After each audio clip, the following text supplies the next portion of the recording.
ప్రధాన యాజకుడు అతి పరిశుద్ధ స్థలంలోకి వెళ్ళేటప్పుడు ఒక తాడు కడతారు. ఏం కడతారండి? తాడు కడతారు. ఆ తాడు లాగిలో గట్టిగా ఉంటే అర్థం ఏంటి? ఆయన ఇంకా బ్రతికే ఉన్నట్టు. అలా మనం తాడు లాగి ఏం చేస్తాడు? ఆయన తాడు లాగుతాడు, ఇంకా బ్రతికే ఉన్నాడు. మన బయట వాళ్ళు తాడు లాగినప్పుడు లోపల ఉన్న అతి పరిశుద్ధ స్థలంలో ఉన్న యాజకుడు కనుక తాడు లాగకపోతే అర్థం ఏంటి? దేవుని ఉగ్రతకు లోనై చచ్చిపోయాడు అర్థం. తరువాత వాళ్ళు ఆ తాడుతోనే గట్టిగా పెట్టి ఎవరు లోపల కట్టాలి కదా, ఇంకా తాడుతోనే ఆయన బయటికి లాగేసి చేస్తారు. అంత పరిశుద్ధమైన యాజకత్వాన్ని చేయడానికి వాడే ప్రామాణికమైన సంగతి విషయం ఏంటి తెలుసా? సాంబ్రాణ్యం. కాబట్టి యేసు క్రీస్తు ప్రభు ప్రధాన యాజకుడుగా మన మధ్యకి వచ్చాడు. మూడవది అతి ప్రాముఖ్యమైనది బోధం. బోధం ఎప్పుడు వాడతారండి? బోధం ఎప్పుడు వాడతారు? బోధం ఎక్కడ వాడతారు? ఎవరు చెప్పరండి. బోధం ఎప్పుడు వాడతారు? బోధం విధిగా వాడతారు ఒక ప్రదేశంలో. ఎక్కడ వాడతారు బోధాన్ని? అయ్యో, చాలా ఆశ్చర్యంగా ఉంది. బోధము ఎక్కడ వాడతారు?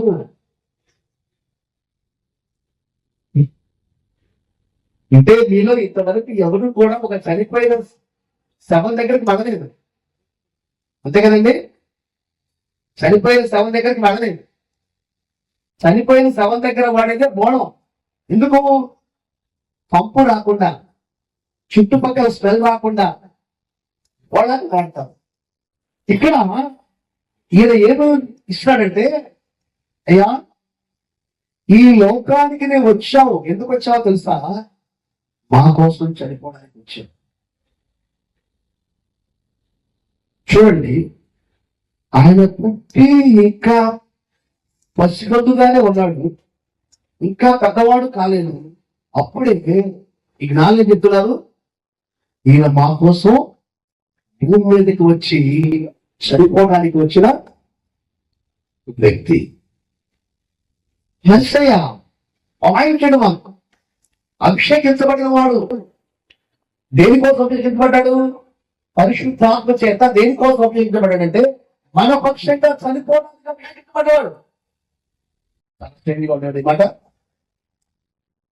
దేనికోసం అభిషేకించబడ్డాడంటే మన పక్షంగా చనిపోవడం కోసం అభిషేకించబడ్డాడు. మీకు బహుశా తెలియకపోవచ్చే కానీ మాకు తెలిసిన విషయాన్ని మాట్లాడాలి. నేను మాట్లాడకూడదు అనుకున్నాను కానీ మీకు అర్థం కావడం కోసం మాట్లాడుతున్నాను, ఏమనుకోవద్దు. పల్లెటూళ్ళలో మా చిన్నప్పుడు పోలేరమ్మ జాతర జరుగుతారు. ఆగోతు అంటారు. ఏమంటారండి? ఆగోతు అంటే దాన్ని ఏం చేస్తారు? భూమి మీద అంటే ఊళ్ళో వదిలేసారు. దాన్ని ఒక వ్యక్తి వాళ్ళు డిక్లేర్ చేస్తారు, ఇది ఈ ఊరి ఆగోతు అని. ఆ ఆగోతు వెళ్ళిన ప్రతి చోట ప్రతి ఒక్కరు కూడా దాన్ని పూజ చేస్తారు. దానికి ఏం చేస్తారు? పూజ చేస్తారు. కానీ అందరికీ తెలుసు, ఊరి మొత్తానికి తెలుసు ఏంటది? ఒక్క రోజున ఈ ఆగోతుని చంపేస్తారు. ఒక రోజున ఏర్పాటు చేయబడ్డ ఒక రోజున ఈ ఆగోతుని అది తెగ చంపేస్తారని తెలుసు. ఇది యేసుక్రీస్తు యొక్క జన్మం. అర్థం కావడం కోసం చెప్తున్నాను నేను. యేసుక్రీస్తు ప్రభు ఈ లోకానికి వచ్చిందే చచ్చిపోవడానికి. ఎవరి పంపిస్తున్నాడంటే సమస్త మానవాళి పాపాలన్నిటి కోసం చచ్చిపోవడానికి, నిన్ను నన్ను బ్రతికించడం కోసం చచ్చిపోవడానికి, నీ స్థానంలో నా స్థానంలో చచ్చిపోవడానికి వచ్చాడు. అందుకే ఆయన అన్నాడు, మీరు ఇప్పుడు చూడండి, ఇప్పుడు ఈ భావంతో యోహాను సువార్త చదవండి, ప్రతి అధ్యాయంలో కూడా ఆయన మరణం యొక్క ప్రస్తావన ఉంటుంది.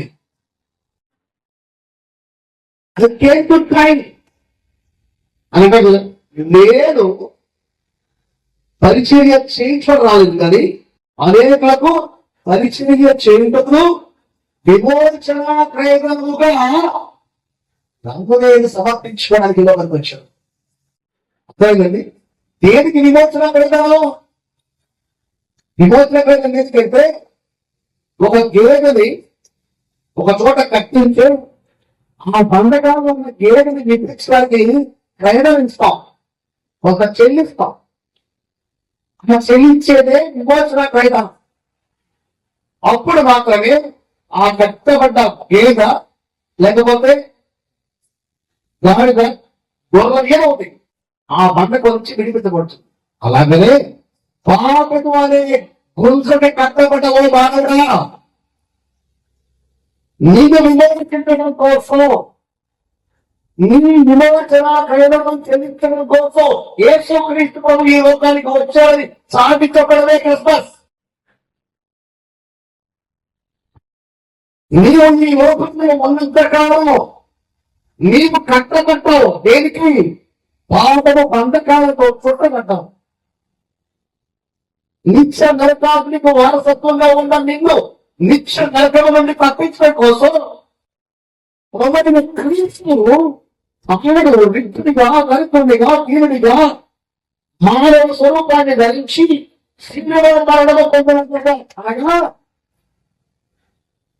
శిలువ అనే వంద్యస్థలం మీద 3 రేకుల మధ్య ఆకాశానికి భూమికి మధ్యలో తన చివరి రక్తపు పొట్టు వరకు కాల్చి ఆయన పరిశుద్ధ రక్తంలోని పాపాలు కడిగి పరిశుద్ధుడిగా చేసి పరలోకానికి చూపించే ఏకైక మార్గం. అన్నాడు కదా, నేను మార్గములు, జీవములు, సత్యము. తీసుకొస్తాయి. ఎవరు చెప్పారు ఈ మాట? నన్ను వెంబడించేవాడు నరకములోనికి ప్రవేశింపక జీవములోనికి దాటిపో. క్రీస్తు యేసునందు ఉన్న వారికి ఏ శిక్ష లేదు. వారు మరణముల నుండి జీవములోనికి దాటించబడేవారు. సహోదరి సహోదరుగా, ఈ రాత్రికాల సమయంలో మరణముల నుండి జీవములోనికి దాటించడానికి సహోదరుడు మార్గమైన క్రీస్తు నేను పంపిస్తున్నాను. రిలీజియస్ థింగ్స్, మత సంబంధమైన బోధ నేను చేయడం లేదు. సత్య సంబంధమైన బోధ, మార్గాన్ని గురించి మాట్లాడుతున్నా. క్రీస్తు ఈ లోకానికి వచ్చిందే, క్రీస్తు మన పక్షంగా శిలువలో వదిలించబడటానికి వచ్చాడు. కాబట్టి నాలుగు తెచ్చిన 3వ కానుక పోవడం ఆయనకు సమర్పించాడు. ఆయన పుట్టినప్పుడే డిక్లేర్ చేశారు, నీవు మా కోసం చనిపోవడానికి వచ్చినవాడు. మనకు తెలుసా సత్యం?